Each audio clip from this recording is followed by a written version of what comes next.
She had already beaten an Olympic gold medalist, a defending champion, a world number 10, a four-time Grand Slam winner. But the biggest challenge of all was waiting for her in the final. The world number 3, who had ended her fairy tale run just 18 months ago. What happened next didn't just shock the tennis world. It changed everything. She had already beaten an Olympic gold medalist, a defending champion, a world number 10, a four-time Grand Slam winner. The list of champions Eala had dismantled in just 1 week in Washington read like a who's who of women's tennis. She arrived as the world number 28, a rising star with a growing reputation for beating the best. She leaves the tournament as something far more significant, a champion who had just conquered the toughest draw of her career. But the biggest challenge of all was waiting for her in the final. Jessica Pegula, the top seed. The world number 3, the 11-time WTA title winner who had won her first career title right here in Washington back in 2019. She was chasing her 12th trophy and her second in a city that holds a special place in her heart. Pegula had arrived in Washington on a mission. She had dismantled Magdalena Frech in 3 sets after dropping the first. She had beaten Anna Kalinskaya 6-3, 7-5 in the quarterfinals.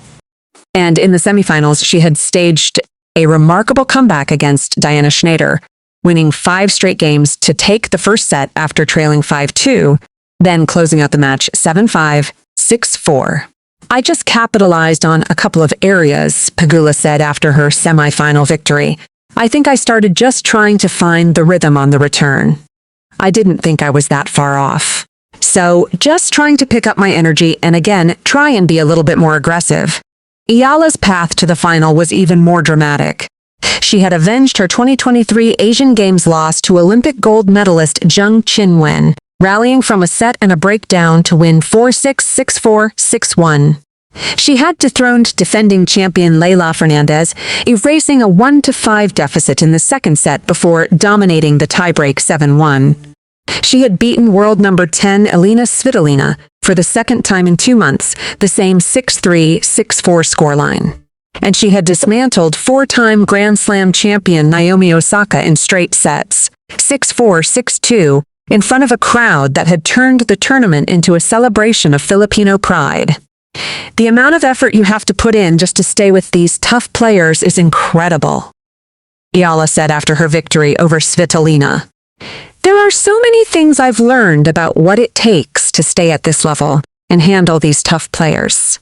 But I'm just at the beginning of this long process, and I'm really excited for what's ahead. Now, standing in her way was the woman who had ended her fairy tale run in Miami just 18 months earlier. Jessica Pegula had beaten Eala 7-6-3, 5-7-6-3 in the semifinals of the WTA 1000 Miami Open, the tournament that introduced the young Filipina to the tennis world. I think I just have to trust myself, Eala said before the final. I'm in the final for a reason. She is such an amazing player also for a reason, so I think it's going to be a really good match. But this was a different Eala. She had avenged losses to Zheng and Fernandez. She had reaffirmed her mastery over Svitolina. She had dismantled Osaka in emphatic fashion. And she had done it all without dropping a single set since the opening round. She definitely has aura, and she definitely has power, I can tell you, Eala said about Osaka after their match. I remember watching her finals in the Australian Open and also in the US Open. Really a great experience to share the court with her. Now, she was about to face a player who had become a giant killer herself. Pegula had beaten most of the top 10 this year, and she was playing the best tennis of her career. The final was set.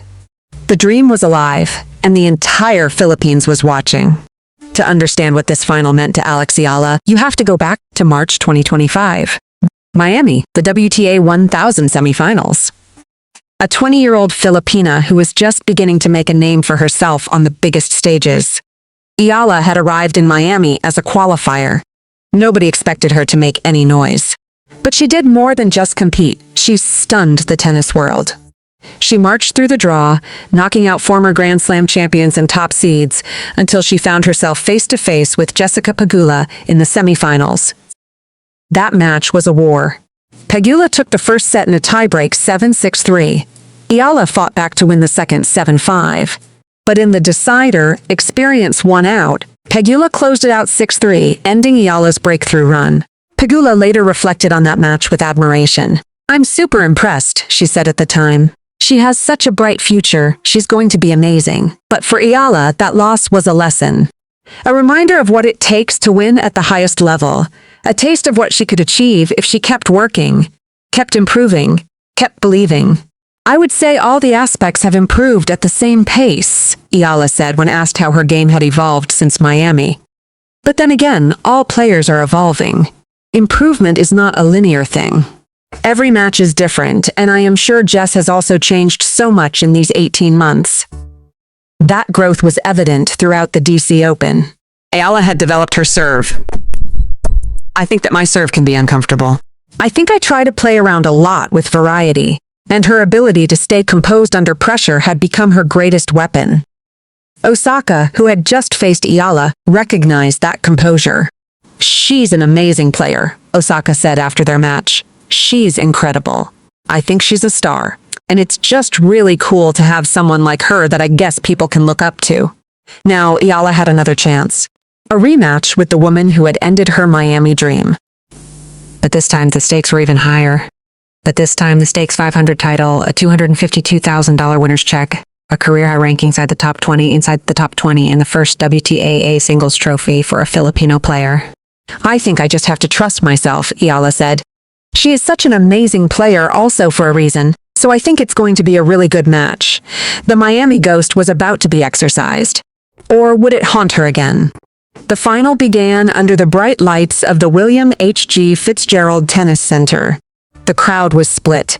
American flags for the hometown favorite, Filipino flags for the rising sensation who had captured the imagination of the tennis world. From the very first point, it was clear that Eala had a plan. She wasn't trying to overpower Pegula. Nobody can do that. Instead, she used her greatest weapon, variety. "I think that my serve can be uncomfortable.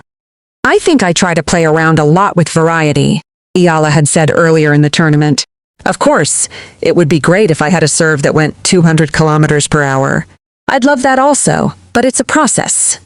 Who knows? I'm not going to put a cap on my serve. Maybe I will one day serve 200. You never know. That philosophy defined her final against Pegula.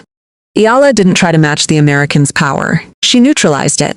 She used angles, depth, and precision to keep Pegula off balance. She varied her pace, her spin, her positioning. She refused to let Pegula settle into a rhythm. I like to look at it as a multi-dimensional thing. I have a variety of weapons in my bag. I think it's also a good thing that I don't rely on my serve alone, although I'm standing by that it's dependable sometimes, Eala had explained. Pegula, known for her consistency and lack of obvious weaknesses, was visibly frustrated. She couldn't find her rhythm. She couldn't dictate points. And she couldn't handle Eala's relentless precision. The numbers told the story. Eala controlled the rallies, hit her targets, and forced errors from the normally steady Pegula. She won the first set in dominant fashion, and when Pegula tried to mount a comeback in the second, Eala refused to break. Going into this tournament, I looked at the list, and it was jam-packed. It was big player after big player after big player, Eala had said. So to be in the final really means a lot to me. Now, she was on the verge of something even bigger. The final point was a forehand winner. Eala had done it. She had dismantled Jessica Pegula, the top seed, the world number 3, the woman who had ended her fairy tale run in Miami. The stadium erupted. Filipino flags waved furiously. The crowd that had packed the stands, that had traveled from across the country, that had turned this tournament into a celebration of Filipino pride, roared their approval. Eala dropped her racket. She raised her arms in triumph.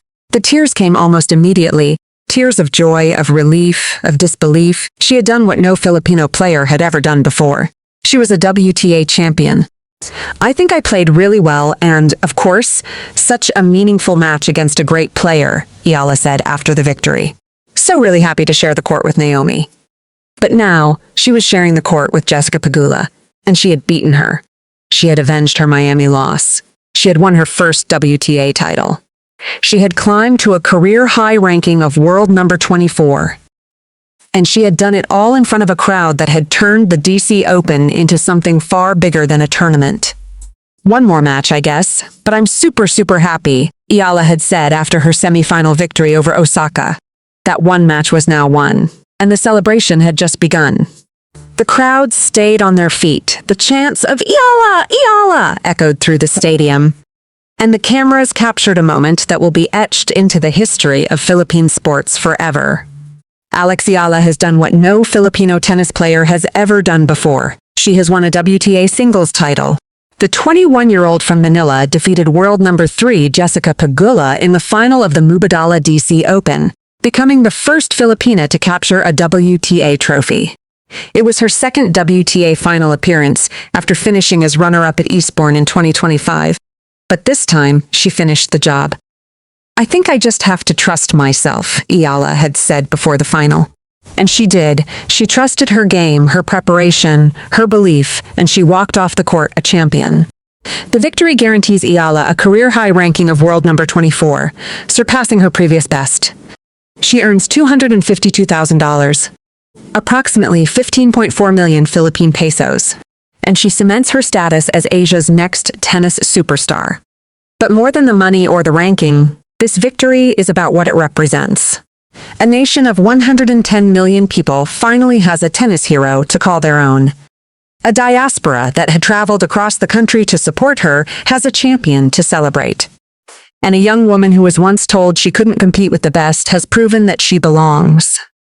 Naomi Osaka, the 4-time Grand Slam champion, had seen it coming. "She's incredible.